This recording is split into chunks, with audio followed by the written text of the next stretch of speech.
Hey everybody, welcome back to Eric's Creative. Behind me you'll see the Mesquite table that I've been working on, or actually bookcase is what it is.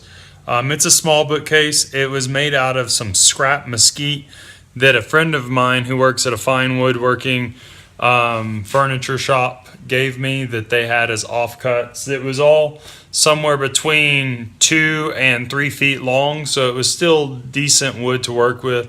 Unfortunately, the wood, fortunately, the wood had set outside in the elements and was, exposed to rain and snow and sun for, I guess, 2 or 3 years.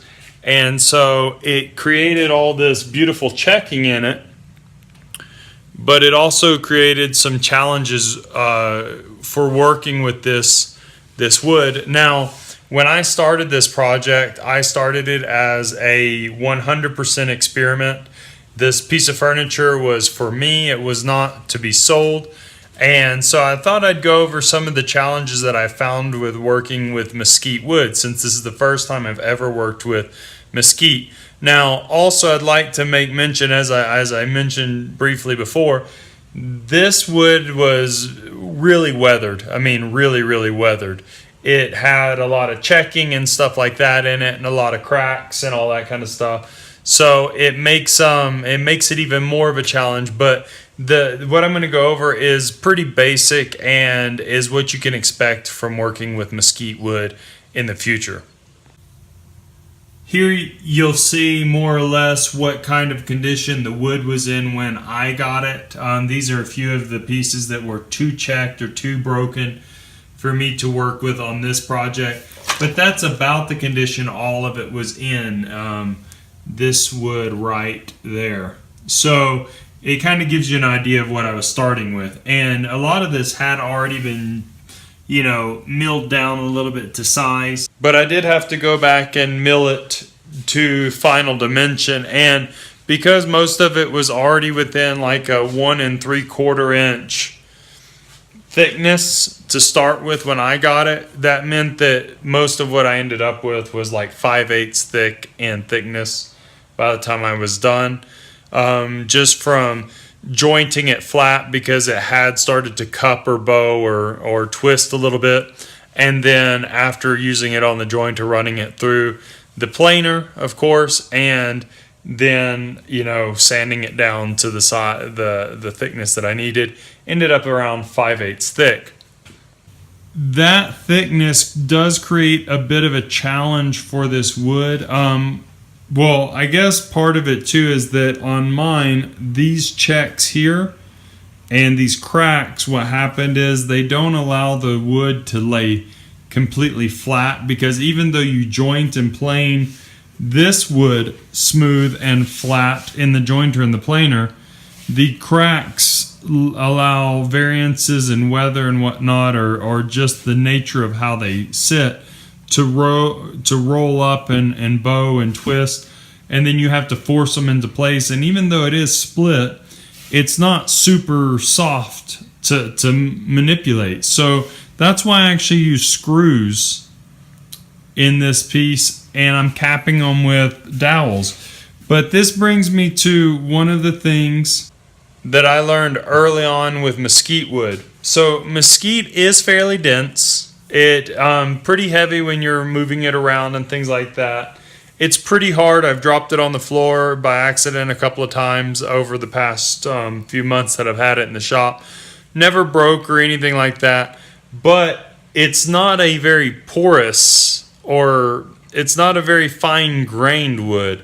It has a lot of long grain in it, and all these places where I put a screw just about as I was working on it, and I drill the hole bigger than the screw size, and then I put the screw in, and the screw actually anchors in to this board, not through this board. So there's a hole, for a pass-through hole basically, and that's how that works. But even with that, the friction of the head, so the friction of the head of the screw spinning on the wood has a tendency to cause these checks like you see here And it's not just on the edge of the wood. I've done some samples where it was more in the center, and it still has a tendency to split the board apart because of the kind of grain that it is. But it does, of course, happen more so on the edges of the board. So that's been a challenge. You can see down here, I mean, out of the 4 here, 3 of the 4, that one's the only one that didn't split, and I drilled them all the same way and everything, have done the same thing. And this one broke off completely. So did this one.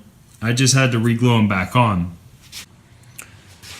So the wood is definitely a unique kind of durability. It's dense and hard, but at the same time it's kind of soft. If you hit the grain just right, it'll just like make a long split all the way down. It's a bit of a challenge to work with. Is it a bad wood? I wouldn't say that. It's just something that before you jump into a full-on project with it, I would really suggest trying to do a couple of sample pieces first and see how it works out. You can see I've already glued this one back on. I'll have to sand that one back down, and then I'll have to finish it all up. At this point, what I'm going to do is I am going to let all this dry up. I'm going to put all the dowels in where they go on all these holes, and then I am going to just sand it down real good again, and then I am going to throw some Danish oil on it once that's done, and that'll be it for this. As I said, it's just a little bit frustrating to me. I'm having a hard time motivation wise to even finish this thing when it just keeps, I mean, everything, like I said, with all these pre-drilled holes and everything, it's still just checking out and pieces splailing.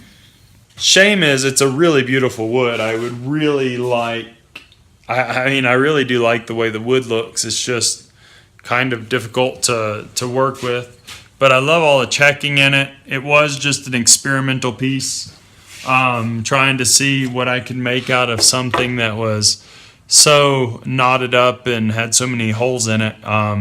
Also, before I forget, please don't forget to give it a thumbs up, like the video, share, comment, and subscribe. Don't forget to hit the bell beside the subscription button. That'll give you notifications.